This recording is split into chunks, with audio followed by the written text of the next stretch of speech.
Hey everyone, welcome to the next update. Tonight we are going to upgrade the Floyd Rose.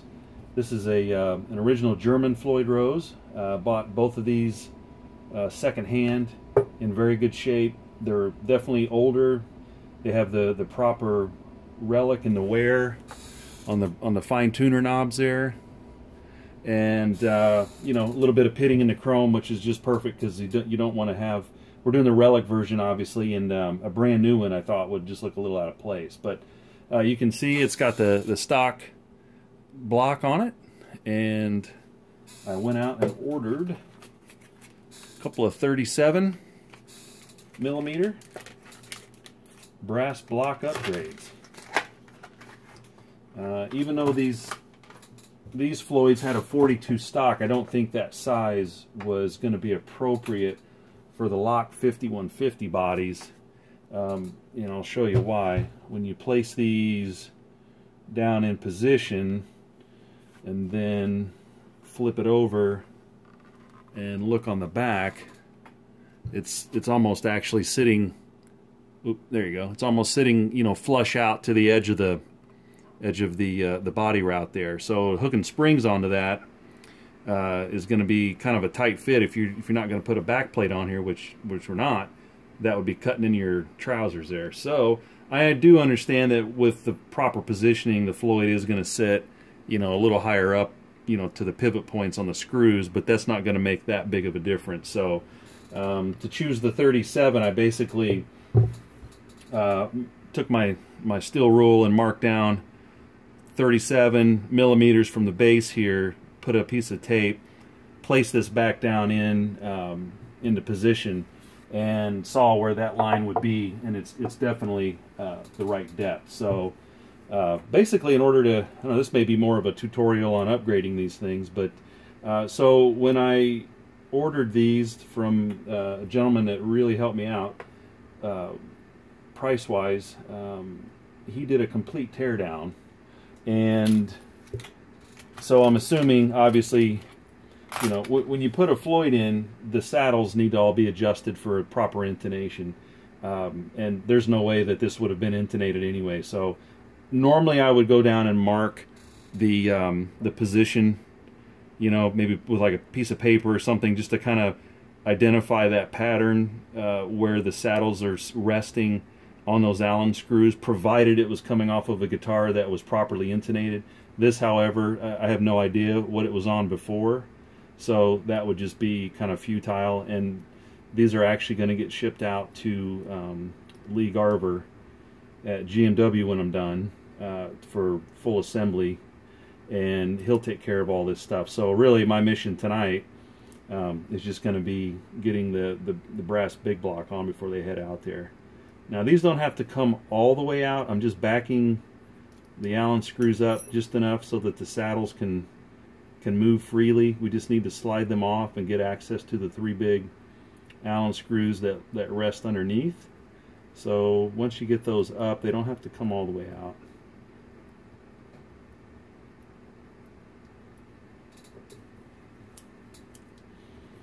And for those of you kind of following along with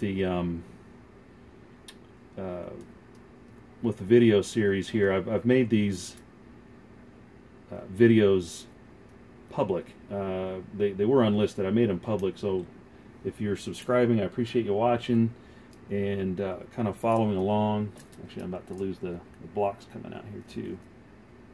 Get that. And there was a video, the previous video, I can't remember, I think it might still be unlisted. I'll go in and check that. Oh, and the main thing too, you want to keep these in order. I'm kind of messing up here a little bit. You want to take these off and remember where they came off of, because in case they're, you know, it's got the radius, so you don't want to put them back on in just any random order. So I'm going to keep track here, try to keep track of what order these slide off in. But see, there's the Allen screw in there. That's all you're trying to get to, really. So once you get, it looks like I'll probably be able to leave the 2 E-string saddles alone. But anyway, what I was saying, you want to put these back on in the same order because they are matched to the neck radius. So I'll just lay them down here on the table in the correct order.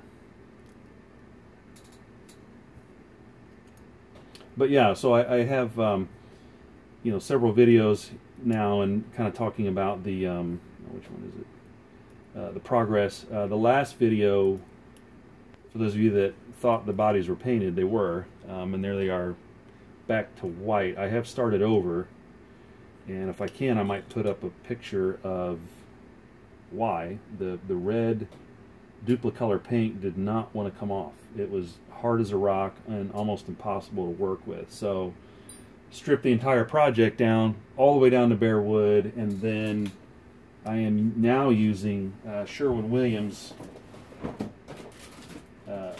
dimension paint. The white, I think I still have it somewhere else, but here's the red. This is the red can, and I'll go into a little more details on that here in just a minute. So we're using a higher quality automotive paint through a paint gun, so therefore the logic is you'll get better results. And so far I have been very, very well impressed. Alright,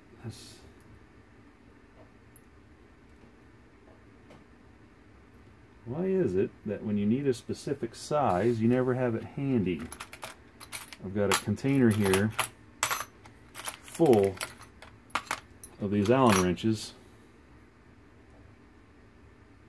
and never the right one.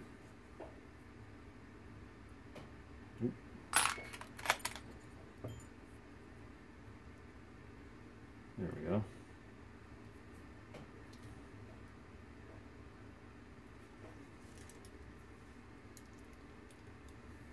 I don't want to put too much pressure on here and then strip out the head. There it goes.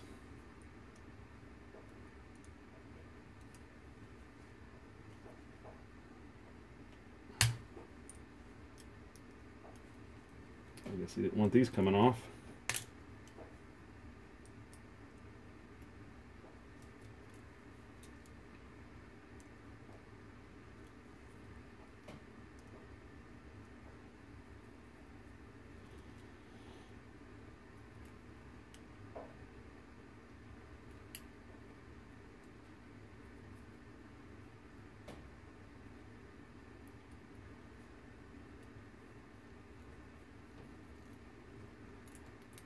Raise those tension fine tuners there. Now these will just pop out.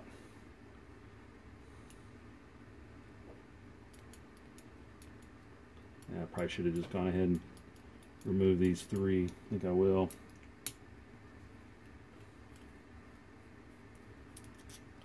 These two here.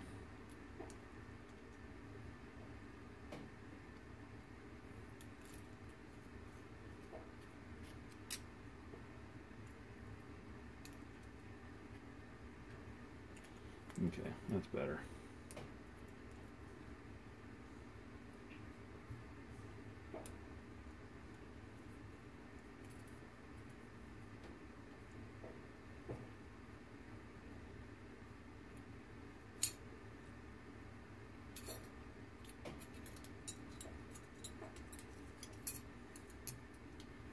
Okay, so there is the old stock block. There's a spacer plate, the tension plate.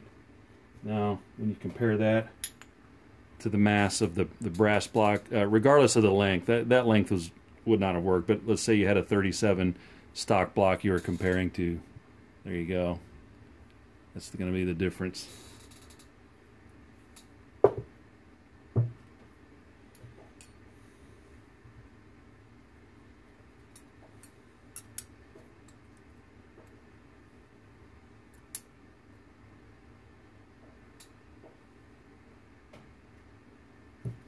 Nope, I want to put it on backward, or put it on the right order. Ah. Tension plate on, then the spacer. Let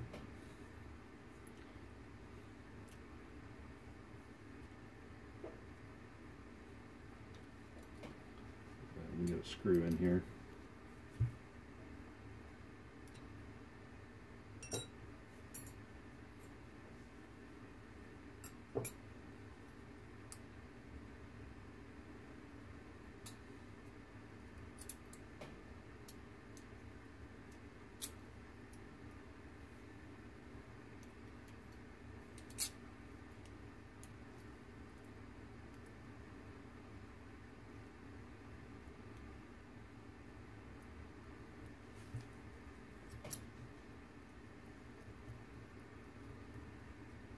And this has already been, the previous owner took the time and was kind enough to do a full maintenance on this with lubricating oil, and just took really good care of that. Let me make sure I get this on the correct way here. Nope, not it.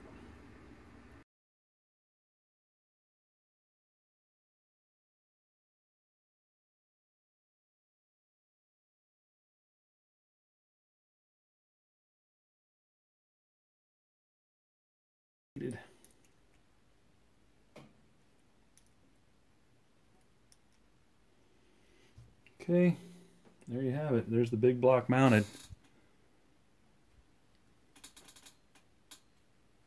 And just to give you an idea now, I'll set that back.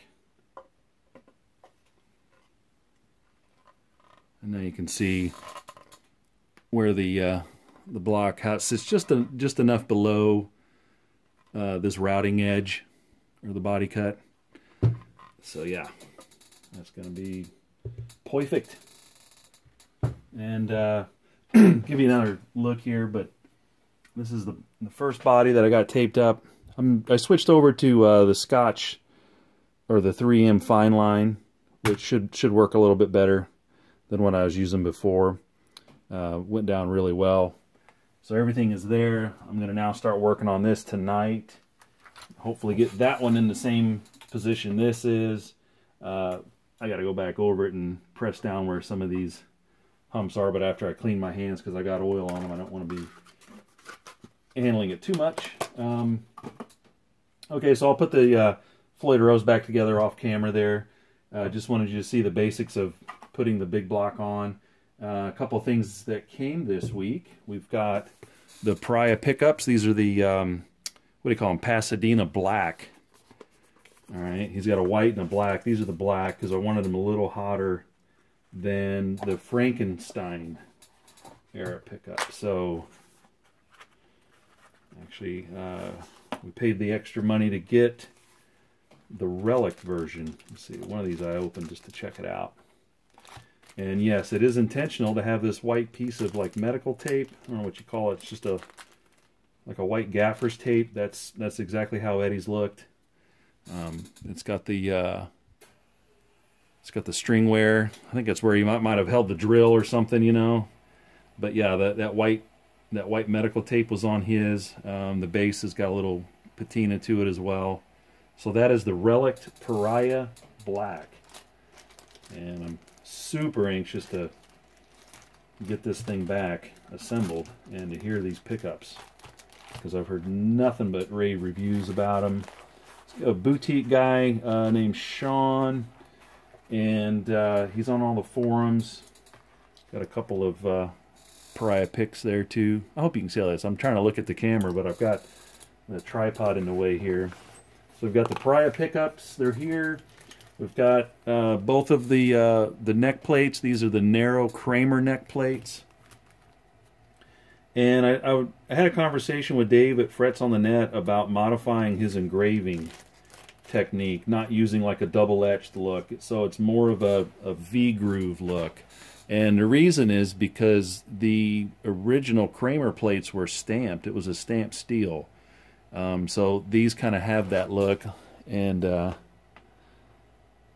know, it's about the closest thing I could get to a stamped metal appearance. The only thing is these are aluminum, so I'm a little cautious about using them. If you know, I don't want anything to bend. That'd be my only fear, is that where these screw holes have been countersunk. You know, if you over tighten these screws, it could kind of pull through. I don't know. I mean, he's been making these for years, so you can hear they're light. I don't know how well aluminum is going to relic, so that's another issue, but I've got a line on another set of these from a different supplier, and he's promising me good things. So we'll see. I'm going to keep this option open. They're here. They weren't cheap, but we're going to use them if we need to. But if a better option comes along, we'll switch to that. So other than that, yeah, I was going to talk about this dimension paint here from Sherwin-Williams. I took this to our local guy, the guy we use at work, and had him mix this Chevrolet 71 bright orange. You can see the color right there on the label from a little runoff here. And what we did was used a couple of famous reference photos here, that being one of them. It was one of the ones I took to him just so he could try to match up that orange red color.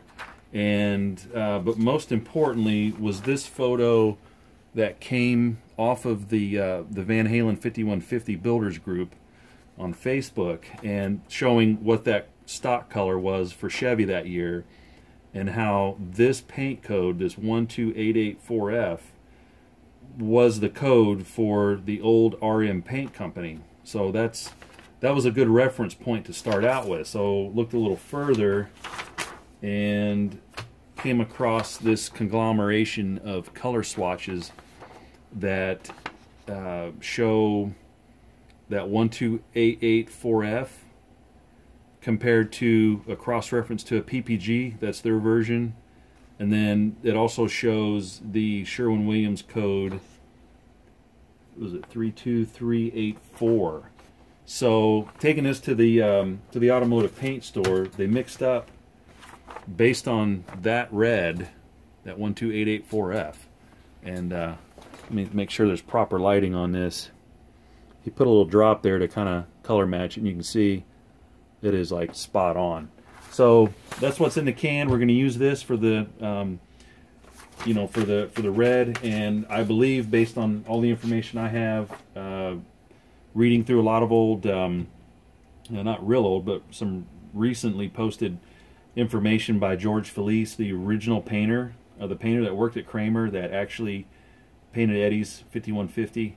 That RM paint code was the right code, and that's what they would have used. So I think we're on a better track. We definitely have some better quality paint this time. Hopefully the relic will work, and that's what I'm going to get started into here later. So, all right, that's about it. We'll wrap this up. I'll get this uploaded, and yeah, enjoy. Oh, and also show you a little bit on how the relic process is actually getting started this time as opposed to last time. All right, so there's that picture that everyone has of this, of the back of the real one, and I transferred that shape over to the back of the body, trying to get this in the right light so you can see the outline of the tape. Yeah, there's a glare. Okay, now you can see it. And so there's tape. I haven't peeled it off just yet, but when it's completely off, this is what it looks like. So that's the shape right there that I traced out from over there. So that's a good starting point. I'll feather all this paint in so it looks right. But yeah, so that's the starting point of the relic process. All right, thanks for watching.